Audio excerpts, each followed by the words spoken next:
More on where talks stand with the United States. Let's bring in CTV's Jeremie Charron, who joins us live from the nation's capital. Jeremie, thanks for your time. As trade talks between Carney and Trump haven't moved, Canada-U.S. relations seem to be taking a turn after U.S. Ambassador Pete Hoekstra lashed out at Ontario's trade representative. What can you tell us about what appears to be a deepening rift? Yeah, Scott, look, yet another challenge in the ongoing trade talks with the U.S. There's no question. Basically, you know, there's some tension between the ad that was run. The U.S. administration is upset by the ad that was run. That is clear. Donald Trump has made that clear. And Hoekstra, Pete Hoekstra, made some comments in a public meeting here in Ottawa with Canada's or Ontario's trade representative to Washington. And, you know, he made some comments that included some profane language. That's what sources tell CTV News during that meeting. And you know, had some tense, uncomfortable conversations with him. And as a result, what we've seen now is Premier Doug Ford is calling for Hoekstra to apologize. Call David Patterson, who's the trade representative to Washington, and apologize for the comments that were made. So it's yet another kind of development, another challenge that is facing this relationship between Canada and the U.S. There's no question that there is tension right now. There are issues that need to be resolved.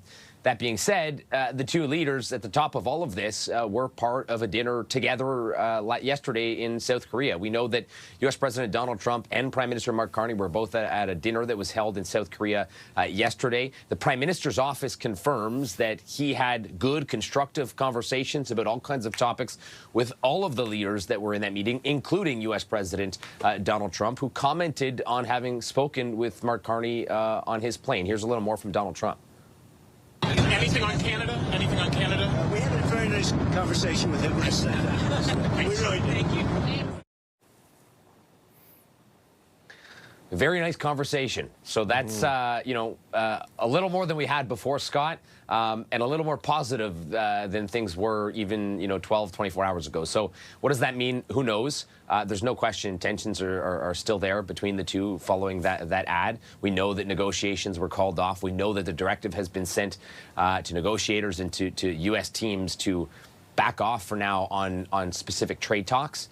But I think a positive sign that the two leaders at least had some kind of exchange yesterday. And Jeremie, we just got a little bit of time left, but I wanted to get your thoughts on Canada's ambassador to the U.S., Kirsten Hillman, testifying in front of a Senate Committee on Foreign Affairs and International Trade. What did she have to say?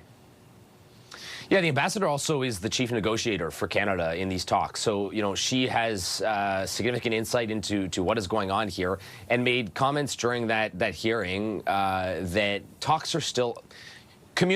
lines of communication are still open between Canadian and U.S. officials in Washington. So that's a good sign. She did note that the directive has been sent to the U.S. officials, all of those with whom Canadian officials are talking to stay away from direct or explicit conversations on trade talks. They are paused as it stands, but the lines of communication are still open. Conversations are still happening. There are still talks between Canadian officials and U.S. officials, and that's a good sign, Scott. So, you know, the fact that the Canadian team is continuing to converse and have conversations with their U.S. counterparts is certainly a positive sign.